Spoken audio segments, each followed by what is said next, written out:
name's Kat McGowan, and I'm a freelance journalist based in Berkeley, California. I'm doing a project through my fellowship here on mental health and adult caregiving.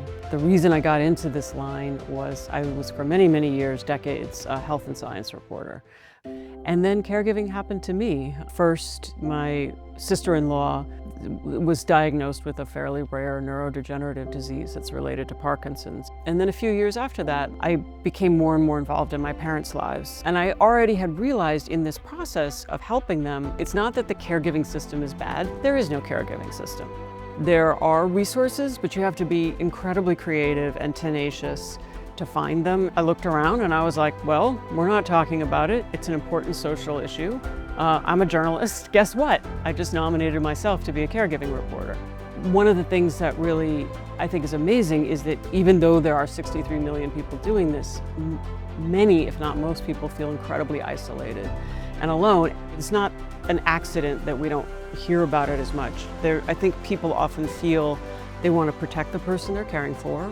You know, they want to protect their dignity and their privacy. And people tend to sort of feel like it's a little too close to sort of aging and death, and those topics are really hard to bring up in our culture. The Carter Fellowship was really helpful to me in two ways. One of which was just by allowing me to have the time to do this project with the depth and the thoroughness that I wanted to. The other thing was that it helped my editor pull in other resources. I think we had 5 people working on that project, and it was because this was a special fellowship project that was possible. So I'm very grateful for that.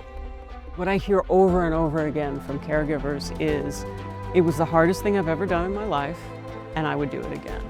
The challenge for me in terms of craft in telling these stories is to capture that emotional complexity, because I think those are the kind of stories that people really want.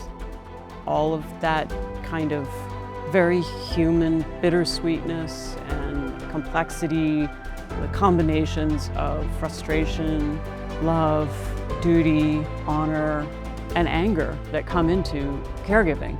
I have faith that that's actually what is going to resonate with readers, because it's real.